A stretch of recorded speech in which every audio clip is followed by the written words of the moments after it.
안녕하세요. 직장인 TV의 김 차장입니다. 오늘은 눈에서 멀어진 고객, 마음도 멀어질까? 사실 이 내용은 저희 팀원들에게 코로나 때문에 재택근무가 이어지는 상황에서 어떻게 하면 우리의 고객들에게 지금도 당신을 생각하고 있다.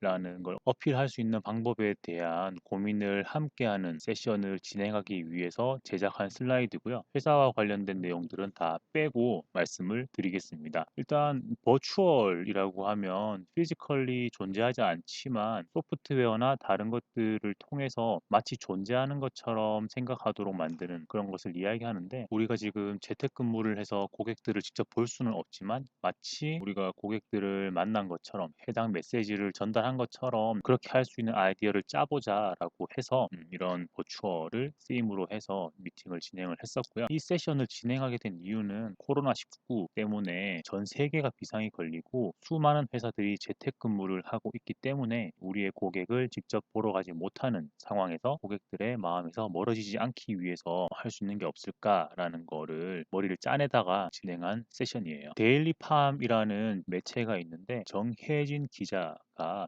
이런 기사를 게재했습니다. 온라인을 통한 대체 영업 활동이 굉장히 증가하고 있고, 하지만 이런 상황에서도 관계를 유지하기 위한 제약회사들의 노력이 계속되고 있다. 문자나 카톡으로 메시지들을 전달하는 게 가장 쉽죠. 내근이나 재택하는 동안에 영상이랑 컨텐츠 같은 것들을 담당자들이 만들어서 전달하는 롤도 한다고 하고, SNS를 통해서 소통하는 게 굉장히 늘어나고 있다라고 합니다. 이렇게 영상이라든지 어떤 메시지들을 잘 만들어내는 담당자가 고객에게 좋은 반응을 받고 있다. 그래서 이런 활동들을 하는 이유는 자신과 제약사의 존재를 재택근무 기간에도 각인하고 어필하기 위한 목적을 가지고 있는 건데요. 물론 고객들은 되게 부담스러워 하겠죠. 스팸 같이 느껴지고, 스팸 같지 않지만 데이터를 전달하고 우리의 존재를 고객들에게 계속 어필할 수 있는 목적으로 많은 회사들이 이렇게 노력하고 있다라는 것을 짐작해 볼 수 있는 그런 기사였습니다. 그러면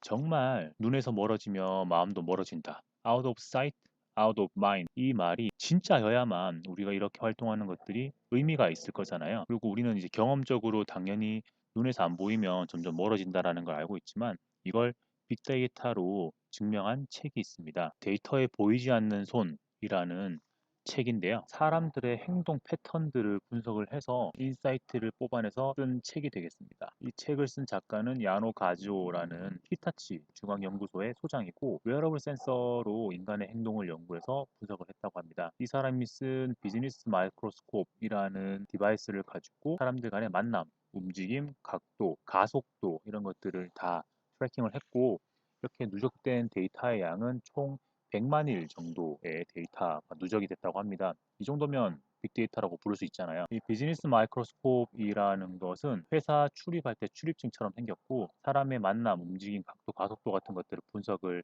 해서 중앙 서버로 연결이 되고, 이거를 분석을 하면 이렇게 데이터를 눈으로도 확인할 수 있다고 합니다. 작가가 누적된 데이터를 분석해 봤더니 사람과 사람 사이에 업무를 주고받는 그런 관계가 굉장히 잘 표현되더라라는 거예요. 업무를 주는 사람, 업무를 받는 사람 이런 것들이 비즈니스 마이크로스코프이라는 디바이스에서 축적된 데이터로 확인이 되더라라는 게 책에 소개되어 있습니다. 다른 회사들도 마찬가지겠지만 트랜스포메이션이라는 팀을 가지고 회사의 조직 개편, 재편 같은 것들을 많이 논의를 하고 있는데, 이런 재편을 하면서 기대하는 효과는 부서간의 커뮤니케이션 사일로라든지 이런 것들을 없애서 구성원들끼리 보다 원활하게 소통하고 조직을 긴밀하게 만들 수 있는 그런 효과를 기대하면서 이런 조직 개편들을 하려고 하는데, 부서 통합을 했나 봐요. A 부서와 B 부서를 통합을 해서 통합 부서를 하나 만들었는데, 통합이 되기 전에 부서의 구성원들 간의 이런 커뮤니케이션 단계는 원래 5.9단계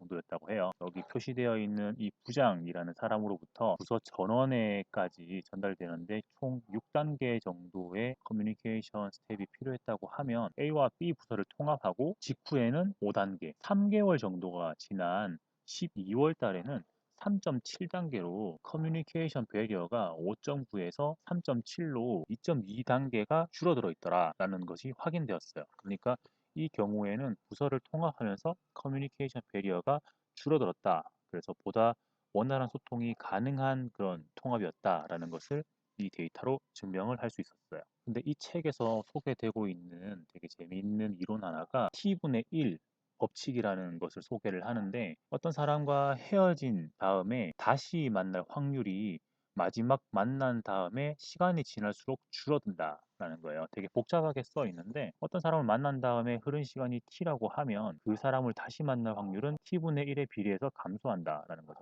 근데 이게 재밌는 게, 이 조사한 회사가 히타치의 연구소장이었으니까 히타치일 거잖아요.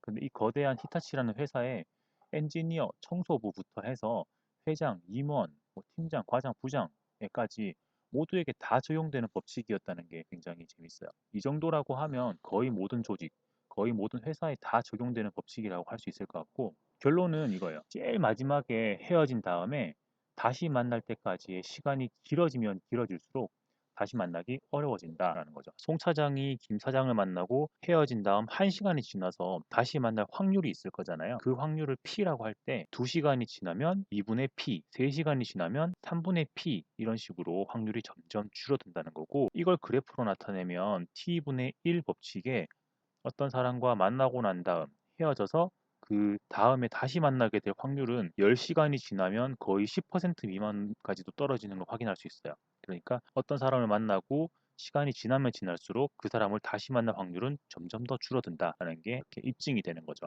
그래서 이 out of sight, out of mind라는 말은 데이터로 확인이 되었습니다. 그렇기 때문에 지금 코로나 시국에 재택근무를 하는 많은 제약회사 담당자들이 온라인이나 SNS를 통해서 고객들하고 계속 컨택을 유지하려고 애를 쓰는 게 아닐까 합니다. 이 책의 책 표지에 보면 행운, 운, 몰입까지도 데이터로 다 증명을 하고 컨트롤할 수 있었다라는 내용이 되어 있는데, 그래서 저희 팀원들에게 추가로 알려드린 서비스 내용을 소개해 드리겠습니다. 행복의 공식이 있지 않을까? 우리는 환경 요인이 좋아지면 더 행복해진다고 믿기 때문에 날마다 노력하고 있습니다. 그런데 데이터 분석을 했더니 환경과 행복감이 크게 영향이 없더라라는 게 증명이 되었어요. 어떤 행동을 통해서 결과를 만들어내고 그 결과가 성공이냐 실패냐 하는 것은 중요치 않았고, 행동하는 것 그 자체가 행복감과 연결되었기 때문입니다. 반대로 우리는 인간관계가 어긋나거나 하던 일이 실패하고 일이 진행이 잘 되지 않으면 불행해진다라고 생각을 하는데, 이 책의 연구에 따르면 그렇지 않았습니다. 사람들은 우리가 상상하는 것보다 훨씬 더 빨리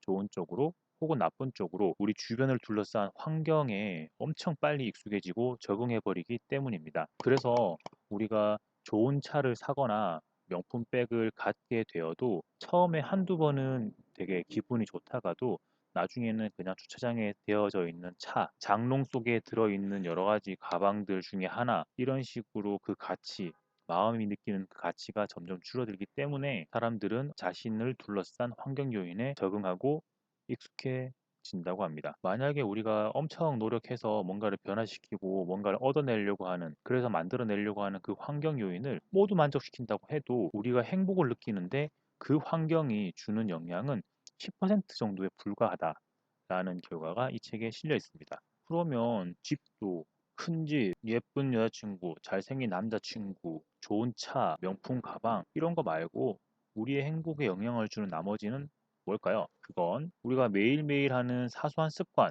그리고 행동을 선택하는 방법에 의해서 결정된다고 합니다. 특히 적극적으로 행동을 해서 무엇을 이루어낸 그 결과보다 행동을 했는지 그 여부가 행복에 더 영향을 크게 준다라고 되어 있습니다. 그래서 우리는 스스로 의도한 대로 우리가 어떤 계획을 세우고 목표를 설정한 다음에 그 일을 함으로써 사람은 행복감을 느낀다라고 되어 있습니다. 조금 더 줄여서 이야기를 하면 적극적으로 신체를 움직이는 사람은 행복하다라는 결론을 내릴 수가 있습니다. 왜 신체를 움직이는 거냐? 여기에서 저기까지 몸을 일으켜서 움직이는 것, 아침에 밥을 먹고 난 다음에 양치질을 하기로 결심을 하는 것, 이런 사소한 것들을 함으로써 우리는 보다 행복해질 수 있다라는 굉장히 단순하고 평범한 결론으로 이 책을 마무리하고 있습니다. 요새 팀 워크샵을 많이 하면서 여러 가지 컨텐츠들을 만들어내고 있는데, 그 중에 다른 분들에게도 도움이 될 것 같은 것들은 제가 이렇게 따로 녹화 녹음을 해서 소개해 드리고 있습니다. 이 영상은 썸네일이 보여주는 것처럼 길 가다가 바닥에 퍼질러 앉아서 갑자기 녹화를 진행을 한 거고요. 이번 영상이 도움이 되셨다면 좋아요와 구독, 도움이 별로 안 되는 것 같아 라고 하신다면 싫어요와 댓글을 남겨주시면 제가 다른 영상들을 만드는 데 많은 도움이 되겠습니다. 재택근무하시는 많은 직장인분들 건강관리 조심하시고요. 이 사태가 얼른 끝나기를 바라면서 영상을 마치겠습니다. 감사합니다. 직장인TV의 김 차장이었습니다.